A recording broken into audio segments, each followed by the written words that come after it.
গত ভিডিওতে আমরা sine cos tan cosec sec cot দিয়ে খুব সহজে একটা থেকে আরেকটার মান কি করে বার করা যায় সেটা শিখেছিলাম, কিন্তু আজকে আমরা শিখব sine cos tan cosec sec কটের মধ্যে যে সম্পর্কটা আছে সেটা দিয়ে একটা মান থেকে কি করে আরেকটা মান বার করা যায় সেটা।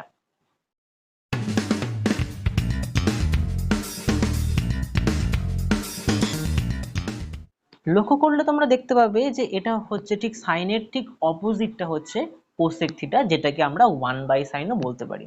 Same to same process, cosec cos থিটার উল্টো হচ্ছে এখানে সেক থিটা, যেটাকে আমরা 1/sec বা 1/cos করলে সেক বা 1/sec করলে কস বলতে পারি। একদম একই রকম ট্যান থিটাকে আমরা ঠিক তার উল্টোটা, ট্যান থিটার উল্টোটা কট থিটা বলতে পারি, বা 1/cot থিটা ইকুয়াল টু বলতে পারি ট্যান থিটা, অথবা same to same process 1/tan theta বলতে পারি কট থিটা।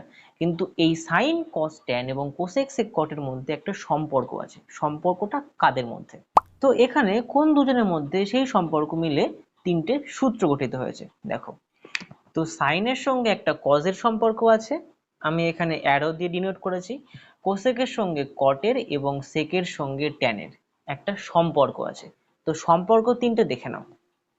তো এই হলো আমাদের তিনটে সম্পর্ক, এবং তিনটে কিন্তু আমাদের একটু মুখস্থ রাখতে হবে, এটা আর কিন্তু কিচ্ছু নেই।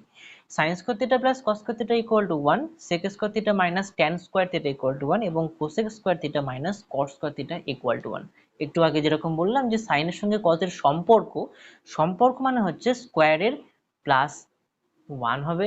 সেকের সঙ্গে ট্যানের সম্পর্ক মানে স্কোয়ারের মাইনাস, এটা কিন্তু খুব সাবধানে করতে হবে। প্রথমটা একমাত্র সাইনের সঙ্গে কজের একমাত্র প্লাসের সম্পর্ক আছে, সেকের সঙ্গে ট্যানের কিন্তু মাইনাস, এবং কোসেকের সঙ্গে যে কটের যে সম্পর্ক, স্কোয়ারের যে সম্পর্ক, যার উত্তর 1 হবে, তারও কিন্তু মাইনাস। তো এই তিনটে সম্পর্ক কিন্তু মনে রাখতে হবে। চলে আসছি ফার্স্ট সম্পর্ক নিয়ে।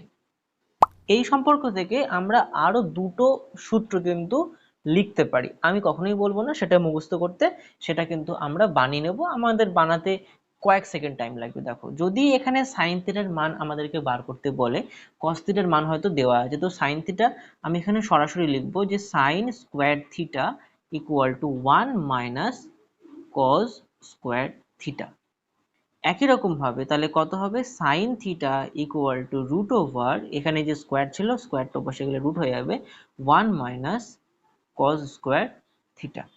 এবার একই রকম এই মানটা যদি আমরা কস এর ক্ষেত্রে বার করতাম তখন কি হতো দেখো, তাহলে হতো এখানে কস square theta equal to 1 minus sine square theta. যদি আমরা এখান থেকে জাস্ট কস এর মান বার করি, cos theta equal to root over 1 minus sine square theta. ঠিক আছে, তাহলে এখান থেকে একটা সেই প্রথম যে ফর্মুলা, সেই ফর্মুলা থেকে কিন্তু দুটো ফর্মুলা এসছে, যার মধ্যে আমি কখনোই বলবো না যে মুখস্থ করতে, জাস্ট কয়েক সেকেন্ড আমাদের লাগবে বার করতে। Sine theta equal to root over 1 minus cos square theta এবং cos theta equal to root over 1 minus sine square theta. Same to same sec square theta minus tan square theta equal to 1, এই মাইনাসের সময় কিন্তু একটু আমাদের ভাবনা চিন্তা করে তাই বসাতে হবে। তো এখান থেকে আমরা যদি আমাদের ট্যান থিটার মান বলে দেয়, সেখান থেকে আমরা কিন্তু সেক থিটার মান পাবো। এখন যদি জিনিসগুলো না বুঝতে পারো, আমি যখন এই ব্যাপারে যখন অঙ্কগুলো আসবো তখন কিন্তু অটোমেটিক বুঝতে পারবে। তো sec square theta equal to কত হবে, এই মাইনাস ট্যান স্কোয়ার থিটাটা ওপাশে গেলে হবে হচ্ছে প্লাস, তাহলে 1 প্লাস ট্যান স্কোয়ার থিটা, এবং যার মানে হচ্ছে sec theta equal to root over 1 plus tan square theta. Okay, একই রকম ভাবে যদি আমাদের সেকের মান বলে দেয়, তাহলে কিন্তু সেখান থেকে ট্যানের মান বার করতে পারবো। তাহলে কত হবে, minus tan square theta equal to 1, এখানে প্লাস ছিল ওদিকে গেলে 1 মাইনাস সেক স্কোয়ার থিটা হবে। এবং এখান থেকে যদি আমরা মাইনাসটাকে কমন নিতে চাই, জাস্ট এবার ঘুরিয়ে লিখছি, minus sec square theta plus 1, এবং এই মাইনাসটা যদি কমন নিতে হয় তাহলে এখানেও মানে এই মাইনাসটা যদি কাটতে হয় তাহলে এই মাইনাসটাও আমাকে কমন নিতে হবে, সঙ্গে সঙ্গে প্লাসটা মুছে আমরা বা কেটে মাইনাস করে দেবো, দুপাশ থেকে মাইনাস মাইনাস উঠে যাবে। তাহলে ট্যান থিটা হয়ে যাবে আমাদের root over sec square theta minus 1। এই হচ্ছে আমাদের মাইনাসের সময় একটু সাবধানে থাকতে হবে যখন ট্যান থিটার মান বার করব।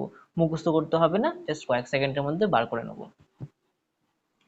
কোসেক স্কোয়ার থিটা যদি আমাদের কটের মান বলে দেয়, তাহলে আমরা কোসেক থিটার মানটা কি করে বার করবো দেখো।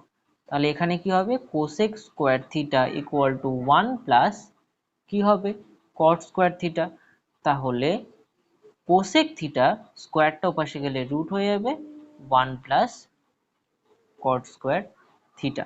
একই রকম ভাবে যদি আমাদের কোসেকের মান বলে দেয় এবং কটের মান বার করতে হবে, তখন কি করতে হবে, সেম টু সেম ঠিক আগেরটার মতো, cot square theta equal to 1 minus cosec square theta, এবারে minus cot square theta equal to, এটাকে ঘুরিয়ে লিখতে হবে, তাহলে minus cosec square theta plus 1, মাইনাসটাকে কমন নেব, সঙ্গে সঙ্গে প্লাসটা হয়ে যাবে মাইনাস, দুপাশ থেকে মাইনাস মাইনাস কেটে যাবে, তাহলে হবে cot theta equal to root over cosec square theta minus 1।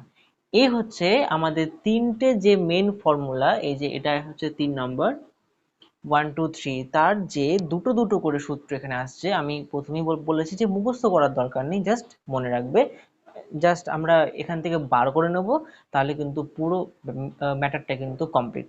তো এই হচ্ছে আমরা কিভাবে মনে রাখবো জিনিসগুলো, বা কিভাবে আমরা বার করতে পারবো, সেগুলো হচ্ছে তিনটে মেন ফর্মুলা থেকে। নেক্সট দিন আমরা এই ব্যাপারে কিন্তু বিভিন্ন অঙ্ক দিয়ে কিন্তু আমরা আলোচনা করব। তো তার জন্য তোমাদেরকে নেক্সট ভিডিও আপলোড করার সঙ্গে সঙ্গে যদি তোমরা ভিডিওটি নোটিফিকেশন পেয়ে যাও, তার জন্য একটা কাজ করতে হবে, সেটা হচ্ছে চ্যানেলটিকে সাবস্ক্রাইব করতে হবে এবং পাশে থাকা বেল আইকনটি প্রেস করতে হবে।